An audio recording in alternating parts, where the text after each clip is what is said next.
Burns with the Business of My Art. We're continuing our interview with Larry Singleton, the author of Honor Among Thieves.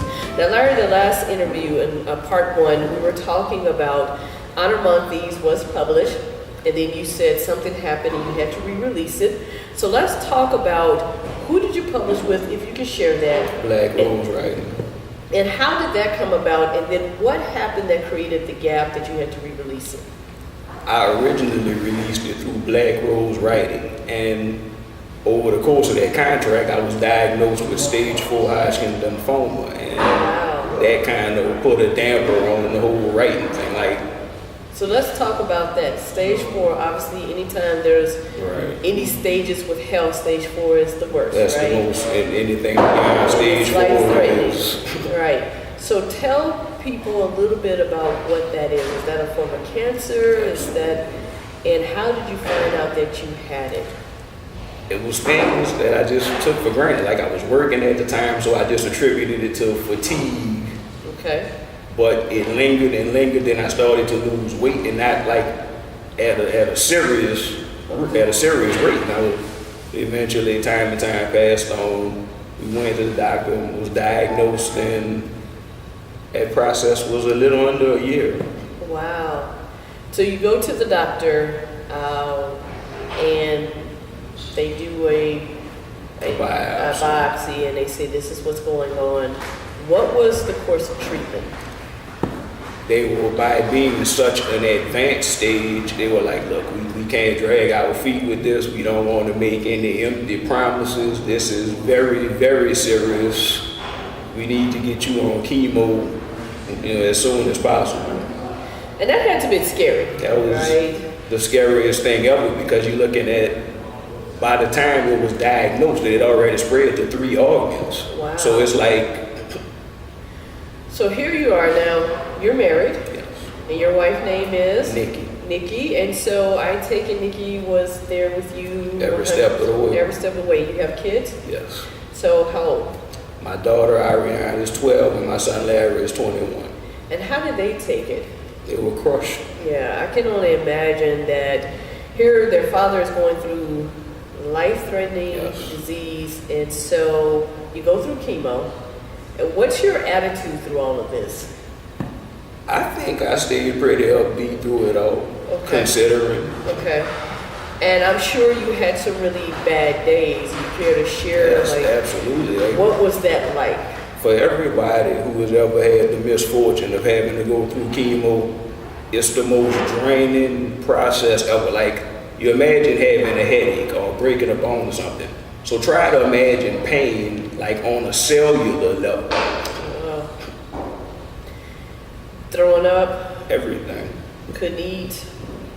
Now, the irony is, I think that's what saved my life. Like, the whole nursing staff, that's the one thing that stayed consistent. I kept eating. Oh, wow. Now, did you have to spend a significant amount of time in the hospital, or? No. So you just went in for the treatments? Absolutely. And where are you today, health-wise? What's the latest? I'm in remission. You're in remission. Okay, well, praise God for that. Absolutely.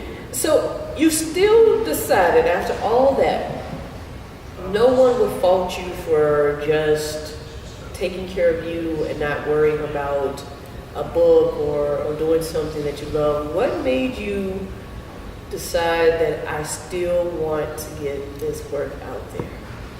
Nothing will get you in tune with appreciating your life like almost losing it. Yeah. And they had times where I considered not doing this anymore. Like, it's a headache. If you've ever written a book or ever thought about it, it's a draining, time-consuming process. Now, the final product is fulfilling, but that doesn't take away from the drain of doing it. And I felt like at this point, to not re-release it would be squandering an opportunity. And so you had the publishing contract. You go and you find out that you have this life-threatening disease. You have to now get chemo and go through that process. And so then the publishing contract ended. So how long was the publishing contract? A year. It was for a year.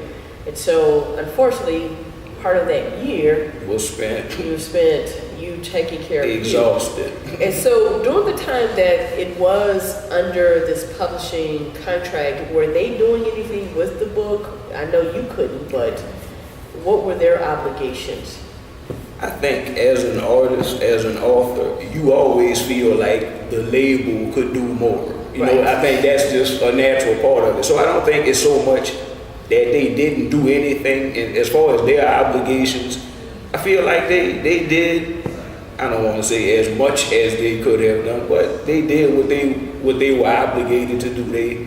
They did promotional things for the book, and I don't want to bash. No. And we're going to keep this positive because there's a lot of people out there that want to get published. I know I have a couple of books out. I self-published 2 of them. I wanted my 3rd one to actually be published because sometimes doing the marketing yourself, you kind of want someone to help you with it. Right. But I think it's important for people to realize that doesn't mean you stop doing the work. It just means that they're using their contacts, Right.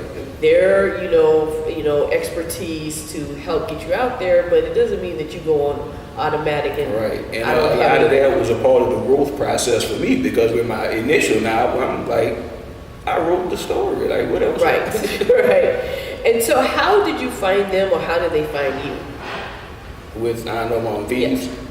I actually submitted it to various agents and they contacted me back like, we think you got something here. I know a few people.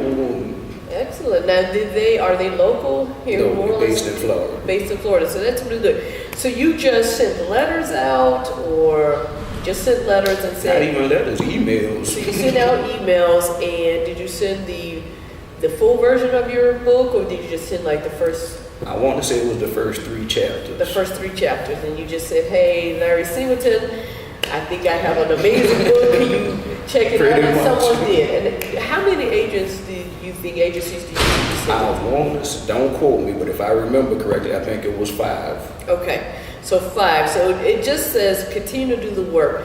But now you re-released it under you, right? So you decided to go back to self-publishing. Why? I don't know. I think a part of me, like with this renewed sense of vitality, is like I kind of embrace the challenge. It's like if you, I don't know, if I'm trying to think of how I want to word this. It's like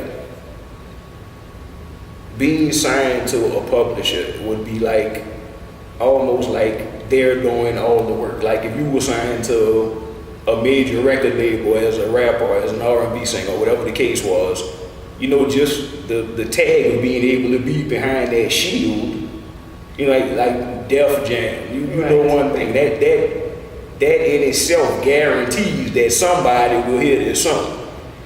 And so you kind of lose creative control, right? Or you lose some control. It doesn't mean you lose a lot. And that's huge. And so there are trade-offs, right? So you go with a publishing company and there's some perks to it. You may get exposure at a level that you couldn't do yourself in the time. Right.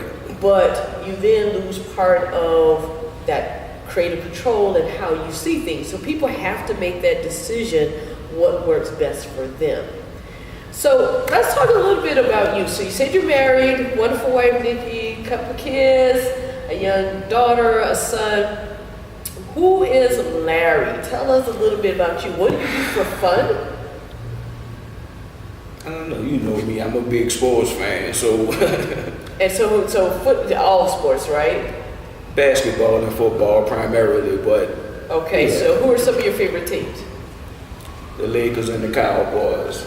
We're not going to hold that against Tim to all my Saints fans out there. No, I love the Saints. I'm from here, so a certain degree of love is always with the home teams. That's a gift. Absolutely. And you use sports in your books, right? So you absolutely kind of weave that in. That was one of the biggest criticisms of Maryland. They say they were like, we could do without the ESPN commentary. Just focus on the story. And I remember, I have known Larry for some years, and I often would say to him, you should just be a sportscaster because I think you watched ESPN probably all day and had an opinion about it.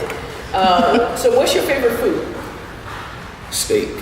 Steak. All right. Any favorite restaurants? Now here's the thing. I have favorite steak restaurants, but overall, I'm working on something now. And a big part of me being able to eat, they told me in the beginning, you got to be careful, you're going to be extremely nauseous. Okay. So the initial advice was try to stay away from the things you like to eat because you'll be nauseous, and over time, you'll equate these things with the inability to eat them. Oh. I deviated from that, and I said steak was my favorite, but po' boy is a close second. All right.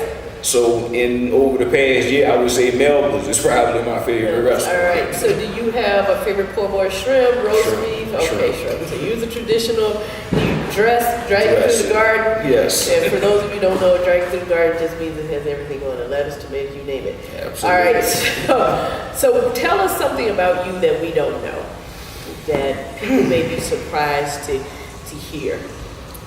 People who do know you that just may not know.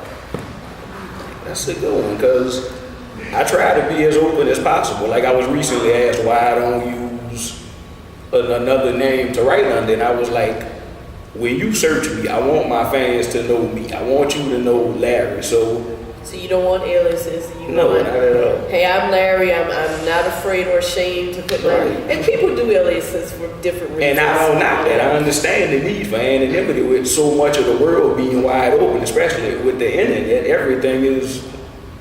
And sometimes it gives them... Because sometimes your fans can put you in a box, right? So if they're used to you doing thrillers and then you decided that you wanted to do a documentary on something or just kind of deviate and do a children's book... Sometimes people do these aliases so they can actually go into a different genre. So, but you like, not me, I am Larry Singleton all day, every day. Exactly. What would your wife say about you? We asked her a question and said, who is Larry? Or, tell us something unique about Larry. What would she say? I have no idea. Are you opinionated? And I can answer that question. Yes, he is very opinionated. But is there if you had all the money in the world and there was one thing you could do, what would you do? If I had all the money in the world. In the course of my journey as an independent author, I've encountered a lot of independent, or not just authors, but independent artists, period. And I don't think that any level of passion in the world can compete with trying to put things out independently. Because like you said, you don't want to compromise your creativity as an artist. And if you get signed to any publisher or record label or whatever, there will be some form of editing, something will have to change. That's just a natural part of the process. Right. So you're just passionate about your writing, and that's great. So we're going to wrap up the interview, but where can people buy Honor Among Thieves? It's available on Amazon. So Amazon.com, they can go just search Larry Singleton or Honor Among Thieves and can purchase, and then you also can get it as a Kindle version, Yes. right? And then what's next for Larry? You're going to re-release your first book by the end of the summer. Yes.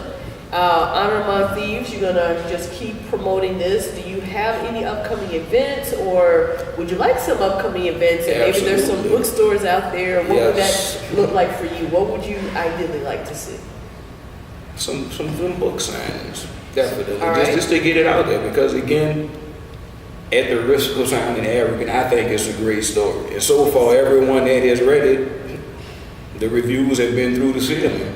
Very good. So if you are a bookstore, whether you're here in the New Orleans area, it doesn't matter where you are, Larry will travel, I assume, yes? Absolutely. Larry will travel, so get in contact with him. How can they get in touch with you? Is there a Facebook page? Actually, the Facebook page is Honor Among Thieves at Facebook. Is Okay. the title. So Honor Among Thieves Facebook page. You're on Twitter? At Honorable Thief 1. At Honorable Thief 1. So follow him on Twitter, like his Facebook page, reach out to him, get him to come to some of your events. You want to do book signings, and also if you want to interview him. You can buy the book, Honor Among Thieves, on Amazon.com. Again, I'm Stephanie Burns with The Business of My Art.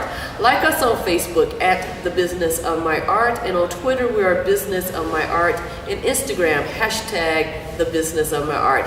Thank you all. Our next series we're going to be interviewing some wonderful women called soul shifters. More on that to come. Thanks everyone. I hope you enjoyed this interview.